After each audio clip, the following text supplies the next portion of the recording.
Kā izveidot jaunu tāmi?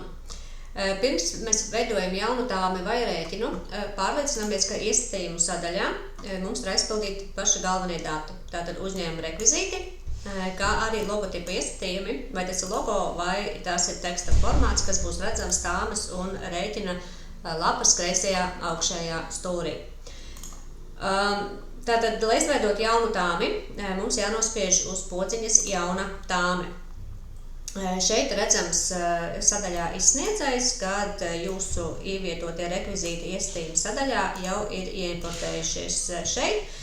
Jūs to varat, šos datus varat labot iestatījumos un tie automātiski arī izlabosies jūsu tāmēs un rēķinos. Sadaļā klients mēs rakstam klienta rekvizītus.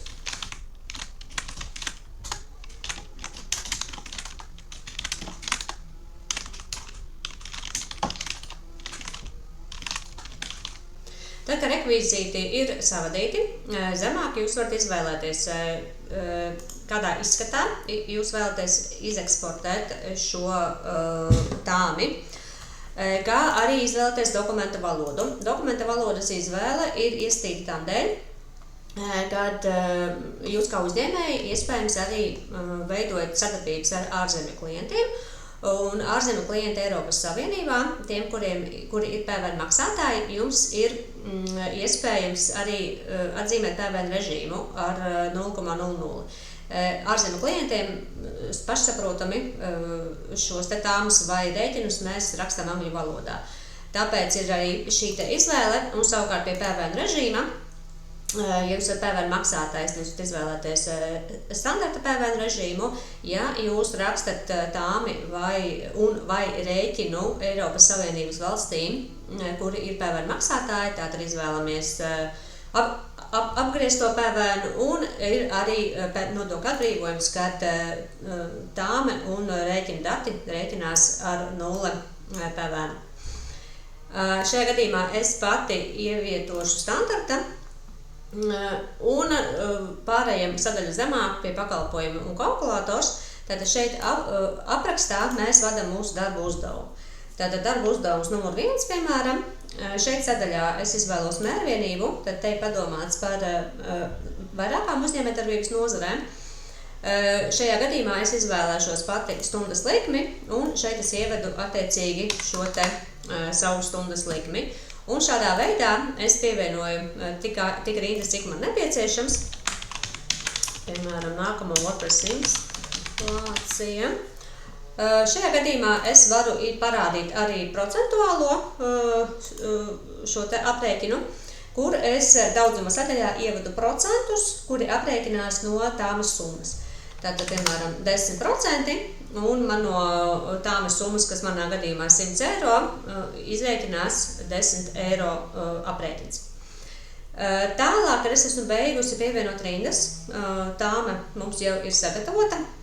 Arī šeit lejā jums piemirsies šeit augšā atzīmēt, arī šeit mēs varam noņemt nost PVN vispār, teiksim, no mūsu tāmes lapiņas. Vai arī, ja es pārdomāju, tad šeit es esmu kļūdījusies, tad šeit es varu atkal pārmainīt šo informāciju.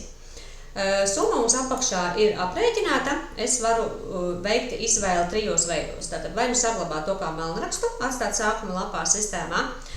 Es to varu saglabāt jau kā gatavu ar domu nosūtīt vēlāk vai pārskatīt, un es varu to nosūtīt klientam arī uzreiz.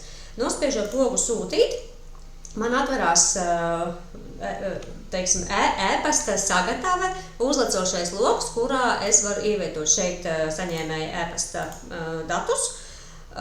Šeit virsrakstu jau ir sagatavojis sistēma, jūs to varat šeit arī pārmainīt, kā arī ziņojumu tekstu, kuru jūs varat pārmainīt. Ir atšķirīgi dati, kurus jūs arī varat pārmainīt, bet tie tiek iznesti jau no sistēmas aizmugures backenda, tātad tāmes numurs un tāmas kopējā summa.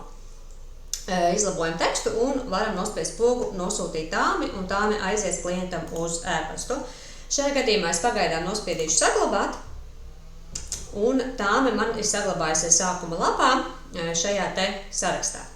Arī no šī loga es varu tāmi uzreiz nosūtīt klientam, attiecīgi nospiežot pogu atverās tas pats uzlecošais lodziņš, vai izrakstīt rēķinu, vai šo tāmi izdzēst, vai uzspiežot uz bultiņas vai vispār uz šīs ailītes. Mēs varam atvērt vaļā tāmi un apskatīties, kāda tā izskatās, lejupielādēt PDF formātā, Excelī vai Wordā. Kā arī šeit augšā es šo tāmi varu nosūtīt, kā arī izlabot.